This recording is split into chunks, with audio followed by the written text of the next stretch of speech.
হরে কৃষ্ণ বন্ধুরা, দেখুন কিভাবে খড় দিয়ে একটি জেন্টস ও লেডিস ফিগার বানাতে হয় তার সম্পূর্ণ ভিডিও আপনাদের সাথে শেয়ার করছি। যারা নতুন কাজ করছেন তাদের জন্য খুব উপকার একটি ভিডিও।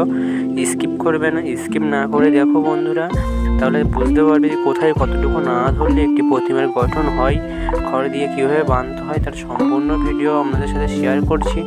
আপনারা ভালো করে দেখুন, আর যারা নতুন আছেন চ্যানেলটিতে সাবস্ক্রাইব করুন, আর যদি ভালো লাগে তো লাইক কমেন্ট শেয়ার করতে ভুলবেন না বন্ধুরা। তো দেখতে থাকুন আজকের ভিডিও, খড় দিয়ে কীভাবে একটি জেন্টস ও লেডিস ফিগার বানাতে হয়।